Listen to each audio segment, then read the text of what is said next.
이 스피릿 발기가 자기가 관심 있는 대상을 통해서 뭔가 이렇게 좀 기운이 깨어나고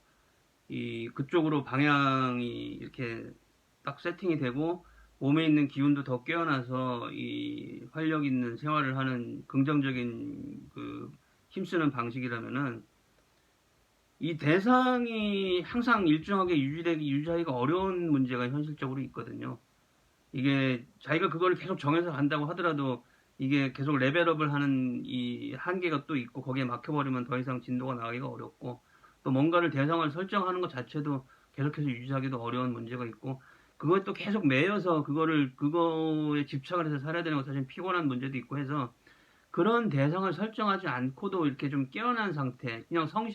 평소에 자기가 그냥 성실하고 건강하게 살면은 그냥 좀 그런 스피릿 발기를 일상화해서 깨어난 상태로 좀 살 수 있게 하려면은 어떤 방법이 있을까라는 걸 사실은 그런 것들을 이런 블로그에서 계속 얘기를 하고 이 영상을 통해서 얘기하고 있는 게 그 주축인지도 모르겠어요. 근데 이제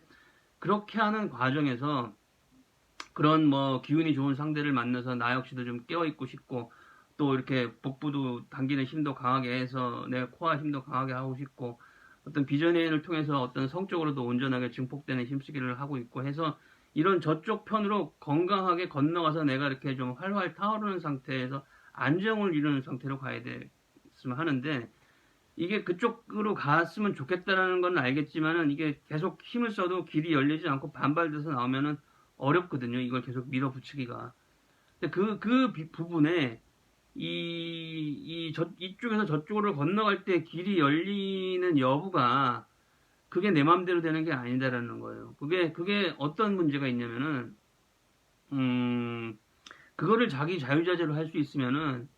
우리가 그 영화 같은 거를 볼 때 어떤 초능력을 쓰는 사람이 그냥 마음대로 쓰면은 그냥 이게 서로 다 그런 세상이 돼버리면은 별로 이렇게 특별하게 와닿지가 않은데 이게 막 그 뭐라 그럴까 좀 주변에서 괴롭히고 막 못살게 굴고 하면 이게 막 화가 치밀어 오르고 분노에 찬 상태가 돼서 막 이글이글 타올라야 그때서야 이제 막 힘이 나오고 막 해서 이걸 막 다 때려 부수고 바로 잡고 하는 상황들을 많이 보게 되는데 영화를 보다 보면은 뭐 그런 상태가 되기까지 기다리는 게 사실은 좀 지루하기도 하지 않습니까? 그냥 처음부터 그냥 막 다 화끈하게 보여주지. 근데 사실은 그 과정들을 거쳐야지 이게 힘이 차오르고 하는 거는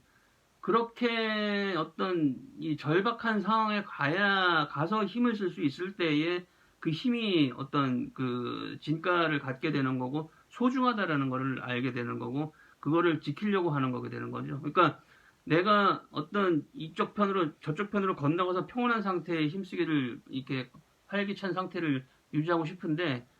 그거를 하려면은 내가 먹는 것도 관리해야 되고 운동도 해야 되고 건강하고 성실하게 내 힘을 함부로 쓰지 않고 하는 일상을 계속 유지하면서 이게 해야지 겨우겨우 이렇게 힘을 모아서 이렇게 길을 찾아서 가는 거를 그것도 그냥 맘대로가 아니라 어떤 그 보편적 진리라는 초월적 전제가 길을 조금 열어줬을 때에 가능하다라는 게 이게 이 어떤 경건한 마음 같은 것들이 잡혀야 이게 그거를 위해서 좀 더 노력을 하고 자기가 이런 것들에 대한 소중함을 알고 더 주변하고도 그거에 대해서 관계를 더 열어놓고 이렇게 하는 게 중요하다는 걸 느낄 수가 있다는 얘기거든요.